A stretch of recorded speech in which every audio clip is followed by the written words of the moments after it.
All right, welcome back to Unit 2, Day 4, Tangents and Circles. So we're going to finish up the rest of the notes. So let's get started. We have a triangle, then we got a circle inside of that a triangle. It's called an inscribed circle because um, all the all the sides of the triangle are touching the circle at tangent points. So what we have here is we want to know the perimeter of triangle ABC, for example 6. We have some of the information. We've got 2 of the 3 sides, so it would be easy if we just had the third side, we could add them up, but we don't. So we have to go through the process of using what we learned here, which was the fact that, let me go back one more. That fact that 2 tangents that meet at the same point are congruent to each other. So what I have here is, even though there's not a point labeled here, I know that this segment is the same length as that segment. So I know that's 12. And similarly, I know these 2 are congruent, and I know these 2 are congruent. So if I can just work my way around this triangle, I'll be able to figure this out. So to start with, this one, 12 plus this segment is going to give me 30. So if I do 30 minus 12, that's going to give me 18. And so since these are the same, I know that's 18. And we would do the same process here to get this segment. So 26 minus 18, that's going to give you 8. And then since that's 8, so is this. And then these 2 segments combine to give you AB, which is 12 plus 8, which is going to give you 20. So I have my 3 sides. I got 20, 30, and 26. Add them together and you'll get your perimeter.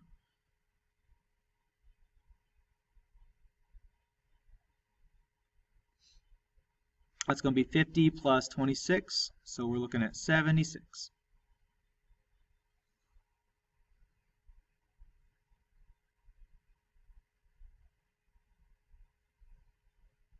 All right, in this example, we have AC is tangent to, we got 2 circles. We got a small one and an outside one. These are called concentric circles because they share the same center. But most importantly, we're trying to figure out this length. And here's what we know.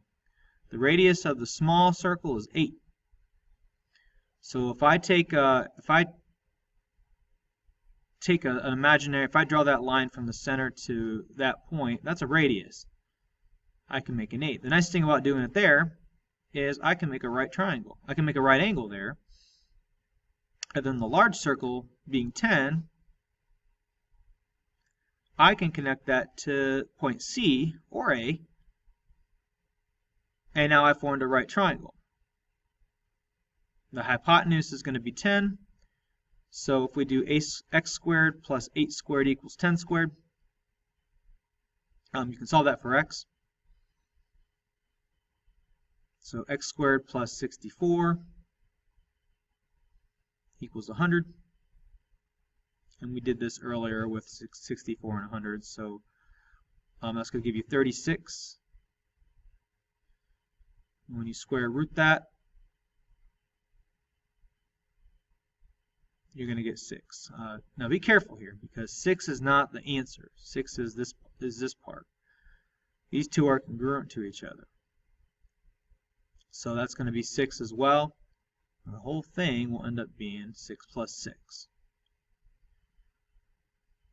So AC is going to be 12.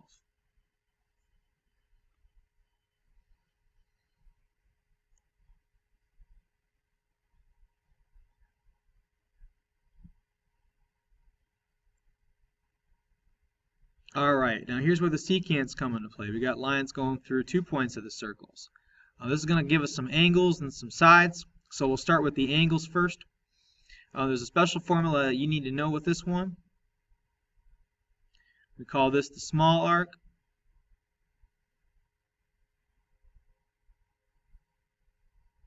We're going to call this the big arc.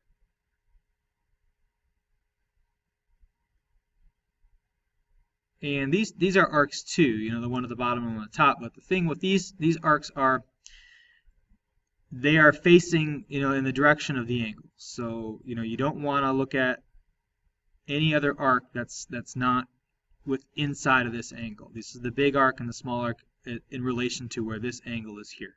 And we call that an angle, of course. And the reason I write angle, small arc, and big arc is because you can actually use a formula to solve for any one of these three things. The formula for this one, angle equals 1/2 big arc minus small arc.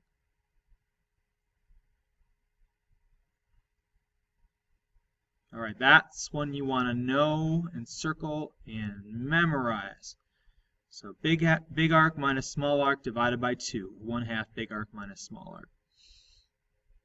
When you have two secants inside of the circle, when they're intersecting inside, so this is outside, when they're intersecting inside but not in the center or not on the circle, you are your angle is going to be here. And I don't specify which one of these is bigger. I just want to know that the arcs that the angle opens up toward are the ones we're using. In this case, the formula is going to be, you're going to add the arcs together instead of subtract. So angle is going to be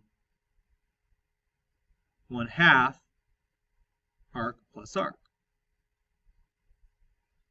I don't specify which one's big or large because it doesn't really matter which way you add two things, but it does matter which way you subtract.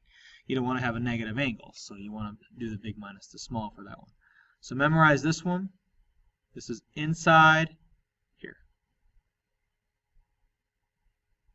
And this is outside.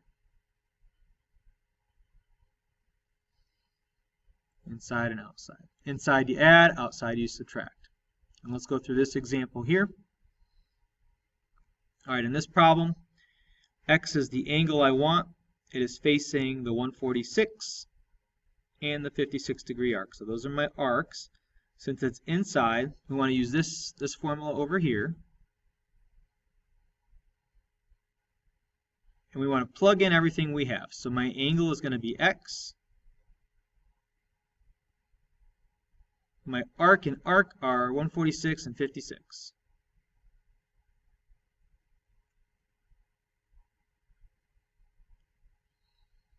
So when I work that out, when I solve, I'm going to add the 146 and 56. That's going to give us 202. And when I take half of 202, that's going to be 101. So x is 101 degrees.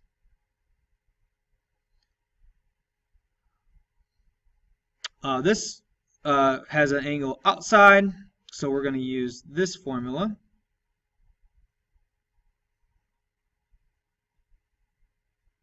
Angle is x. My big arc is actually 101. We want to put that one first. My small arc is 39. So working that out, you're going to get 1/2. And 101 minus 39 is going to be 62. So x is half of 62. X is going to be 31 degrees.